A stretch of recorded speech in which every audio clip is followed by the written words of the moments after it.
भगवान से भी बलवान भगवान का नाम है, उसको हम पकड़े हैं। बात समझना। गोस्वामी जी कह रहे हैं जोगुना विराग कलयुग है, अष्टांग योग का फल है परमात्मा में समाधिस्थ हो जाना। कोई बिरला योग का प्रयोग परमात्मा समाधि के लिए करता है। नहीं, आप देख लीजिए, हम जो योग करते हैं उसका उद्देश्य क्या है? अनुलोम विलोम कपालभाति जो भी करते हैं उसका उद्देश्य क्या है? शरीर स्वस्थता। ध्यान से देखिएगा, शरीर स्वस्थता का उद्देश्य क्या है? भोग, समाधि नहीं। जो अष्टांग योग का फल है समाधि, कलयुग में नहीं रह गया। कोई बिरला होगा, हम ये नहीं कहते भगवान की सृष्टि में ऐसा नहीं हो सकता, होंगे, कोई बिरले होंगे, लेकिन प्रगट में देखने में जो आता है वो योग का प्रयोग शरीर स्वस्थता और शरीर स्वस्थता का प्रयोग भोग। आप देख लीजिए, गोस्वामी जी कहते हैं कि अब मैं देख रहा हूं कलयुग ने अष्टांग योग में भी अपना प्रवेश कर लिया, जिससे योग का फल जो चित्त वृत्ति का निरोध करके परमात्मा में समाधिस्थ होना है गया। कोई बिरला होगा। फिर कह रहे हैं न विरागु, वैराग्य, क्या वैराग्य रह गया है? जो वैरागी महापुरुष पीछे हुए हैं, अब वैराग्य क्या रह गया? क्या वैराग्य रह गया है? केवल नाम मात्र का वैराग्य रह गया। वैराग्य किस बात का है? रुपया है, पैसा है, कपड़ा है, भोजन है, मकान है, व्यवस्था है, नाम मात्र का वैराग्य रह गया। वैराग्य किस बात का? जिसके जीवन में भगवान के सिवा कुछ नहीं है, राग त्रिभुवन में कहीं वस्तु व्यक्ति स्थान में नहीं, उसे वैराग्यवान कहते हैं। जो लोक परलोक के समस्त भोगों के सानिध्य में भी भोगने की इच्छा नहीं, उसे वैरागी कहते हैं। गोस्वामी जी कह रहे हैं मुझे वैराग्य में भी दम नहीं दिखाई दे रहा कि भगवत प्राप्ति करा सके, क्योंकि वैराग्य में पाखंड का प्रवेश हो गया। कलयुग ने पाखंड का प्रवेश करवा दिया। कोई बिरला वैरागी, सच्चा वैरागी, भगवान की सृष्टि में कमी नहीं होती, कोई बिरला सच्चा वैरागी होगा जिसका वैराग्य भगवान के लिए है। नहीं तो वैराग्य भी दिखावे पे आ गया है, पाखंड में आ गया है। न जप, माला में हाथ है और बातें कर रहे हैं, माला रुक नहीं रहा, वो चल रहा है, और बातें जबान से हो रही और साथ चल रहे हैं। क्या जप हो रहा है? किसका जप हो रहा है? जप तो तब माना जाता है जो जप कर रहे हैं वो हमारे ध्यान में है, वही हम सुन रहे हैं, वही हम बोल रहे हैं, उसे जप माना जाता है। 3 बातें जप में होनी चाहिए। जो हम जप रहे हैं वही सुन रहे हैं, वही हमारे ध्यान में है। राधा तो दिखाई दे रहा है, राधा लिखा, सुनाई दे रहा है राधा, और हम बोल रहे हैं राधा, और फिर एक मन का सकिला, फिर राधा, फिर एक मन का सा, वो जप। अब जप में भी 11 माला कहा है, हो जाए हर 5 मिनट में घड़ी में, और जल्दी जल्दी, स्वाद नहीं, रुचि नहीं, मन नहीं, बस कोई कोई तो ऐसे माला सरकाते कि हमें लगता है कि अगर रा बोले तो भी नहीं सरकेगा। राधा राधा तो बहुत बड़ी बात है, अगर वो रा बोले तो इतनी रफ्तार से नहीं चलेगा। अब पता नहीं कैसे ऐसे माला सर सर घूम रहा है। माला घूमने से भगवत प्राप्ति होगी क्या? माला घूम, देखो ये माला है, काउंटर है, ये चीजें मन लगाने के लिए हैं। असली तो जब श्वासों की माला में, धड़कन में नाम चलता है, रोम रोम आनंद से खिल उठता है, ये प्रारंभिक दशा है। तो प्रेम प्राप्ति के लिए नेम लिया गया है, इसलिए आवश्यक है माला और काउंटर से जपना। पर वो जप इस तरह का होना चाहिए कि वही सुनाई दे, वही जो बोल रहे हो वही दिखाई दे, ऐसे तब जप किए। अब बोलो इसमें तुम बात कर सकते हो? हिम्मत नहीं कि तुम बोल सको, तुम्हारी हिम्मत नहीं कि बोल सको, क्योंकि बोलोगे तो क्रम टूट जाएगा। जब अपने लोग अभ्यास करते थे तालू में जिभ्या ऐसे लगा के ऊपर, तो बोलना विष जैसा लगता था, क्योंकि वो क्रम टूटेगा, वो चल रहा है। गोस्वामी जी कह रहे हैं कि जो मंत्रानुष्ठान है अब वो नहीं दिखाई देता, कलयुग का बड़ा प्रभाव है। और जाग माने यज्ञ। अब यज्ञ तो भाई बहुत दुर्लभ बात हो गई यज्ञ करना। कोई कोई महापुरुष अनुष्ठान करते होंगे, अच्छे से पूर्ण भी होता होगा, सृष्टि है भगवान की, पर अब बहुत मुश्किल है यज्ञ करना, क्योंकि त्रिकाल संध्या करने वाला मंत्रवेत्ता आचार्य और जौधान्य आदि बड़ा पवित्र, भूमि पवित्र, जजमान की वासना पवित्र, उपासना के भाव, और बड़े ही सुरक्षा से जब यज्ञ होती तब वो पूर्ण होती है। यज्ञ भोक्ता भगवान प्रसन्न होते हैं, दर्शन देते हैं, कृपा करते हैं।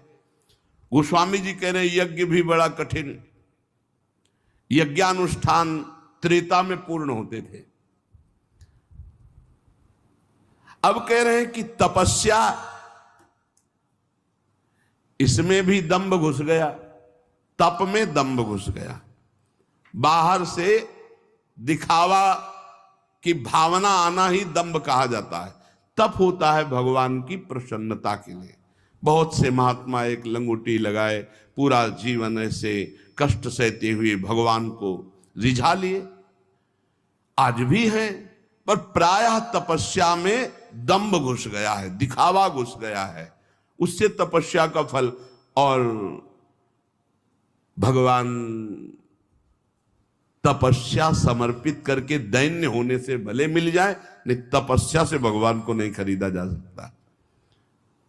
तप के द्वारा भगवान को खरीदा नहीं जा सकता। तप में शक्ति संचय होती है, पर अहम त्याग करके वो तप भगवान को समर्पित कर दे तो भगवान की प्राप्ति हो जाए। पर शुद्ध तप, तप का अर्थ होता है ताप सहन करना। जैसे काम हमारे हृदय में ताप देता है, क्रोध हमारे हृदय में ताप देता है, लोभ मोह देता है, इनको हम सह जाएं। अपने धर्म में चलने पर जो कष्ट होता है उसे सह जाने को तपस्या कहते हैं। बोले वो भी दिखावा हो गया है, दिखावा हो गया है। भगवान जानते हैं तो हम दिखावा किसके लिए कर रहे हैं? तो तप में दिखावा, दंभ घुस गया। और बोले जो त्याग है,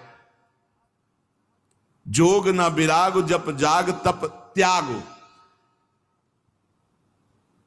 त्याग कहते हैं हमारे हृदय में भगवत प्राप्ति की लालसा हुई है, जानबूझकर सारे भोगों का, सुख सुविधाओं का त्याग करके असुविधा युक्त जीवन, भगवान के लिए सब सुविधाएं हैं, असुविधा युक्त जीवन। त्याग का जब तक अहम होता है तो ना संतों में और ना भगवंत में द्रवण क्रिया नहीं होती, ध्यान रखना। उनका हृदय तभी द्रवित होता है जब त्याग का, अहम का भी त्याग हो जाए। कई बार सत्संग में सुनाया है, पूरे भारत की नदियों का भ्रमण करके फलाहार दुग्ध आदि से जीवन व्यतीत करते थे। उनको जब सुनने को मिला महाप्रभु चैतन्य देव की महिमा की कीर्तन में अमृत बरसता है, तो उन्हें लगा कि जब मैं जाऊंगा तो मैं त्यागी हूँ, समस्त तीर्थों का अवगाहन किए हूँ, फलाहार दुग्धाहार रहता हूँ, तो महाप्रभु गले से लगा लेंगे। कीर्तन में पहुंचे, जे भी पहुंचे तो महाप्रभु का कीर्तन रुक गया और कहा कौन बहिर्मुख पुरुष आ गया जिससे कीर्तन का रस सूख रहा है? और वही आए हुए थे। बोले हटाओ इनको, हटा लो। अब वो जो दूर जा करके खड़े हुए और रोने लगे कि प्रभु क्या मुझ जैसे अधम का आपके चरणों में कोई स्थान नहीं मिलने का? अगर आप जैसे महापुरुष, अंदर से प्रार्थना करते हैं, आप जैसे महापुरुष मुझ जैसे अधम को स्वीकार नहीं करेंगे, फिर मेरा उद्धार कैसे? महाप्रभु दौड़ पड़े और जाके गले से लगा लिया और कीर्तन में उन्मत्त कर। अहम का त्याग, त्याग की स्मृति का त्याग, दैन्य भाव। तो त्याग का भी महत्व भगवत प्राप्ति नहीं करा सकता। तीरथ न धर्म जानो वेद विधि किमि है। अब तीर्थ, ध्यान देना, आप कलयुग की चाल का ध्यान देना, आप सब हृदय वाले हैं। घर गृहस्थी में उतने पापाचरण की वृत्ति नहीं आएगी जितना तीर्थ में आने की संभावना है। क्यों आने की संभावना है?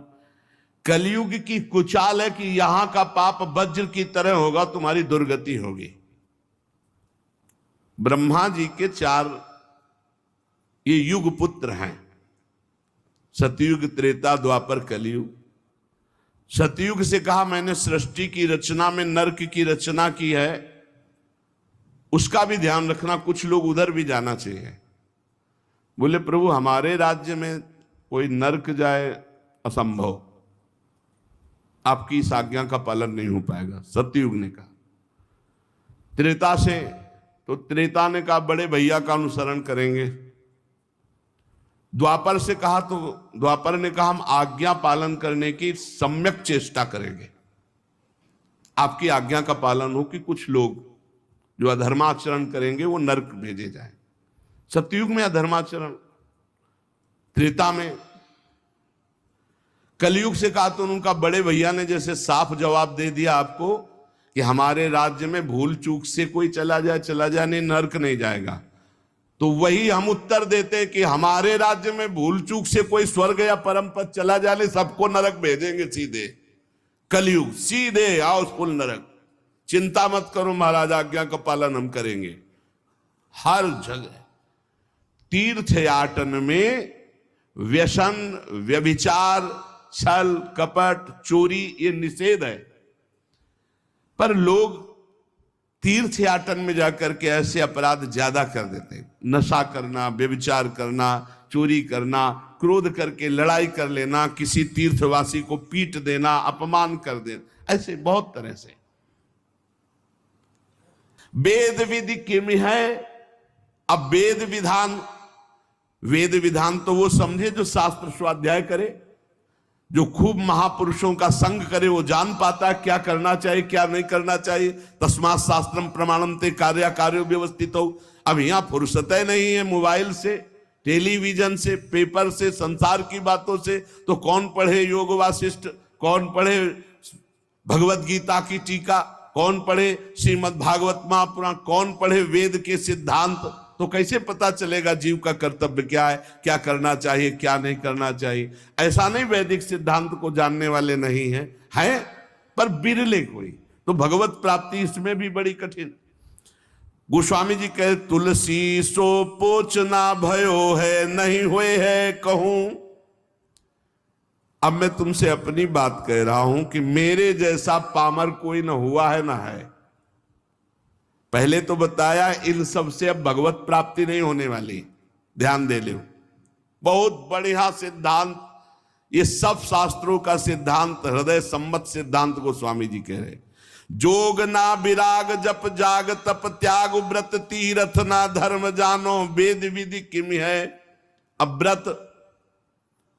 व्रत की पूछो तो कोई बिरला ही व्रत का नियम। एक बार हमने वर्णन किया था कि दशमी को ये और एक बार, और द्वादशी को एक बार, और एकादशी को तो पूरा या तो निर्जला रहो या एक बार जल फल फूल जो कुछ थोड़ा सा ग्रहण कर लो। अब तो जानते हो कैसे व्रत होते हैं, कूटू का और सिंघाड़े का, जैसे कूटू के पकौड़ा बन रहे हैं, सिंघाड़े के हलवा बन रहे हैं, समा के खीर बन रही, और क्या क्या पकवान बन रहे हैं। बाल भोग अलग, राज भोग अलग, शयन भोग अलग। भैया ऐसे व्रत तो रोज रहे तो बढ़िया चकाचक है।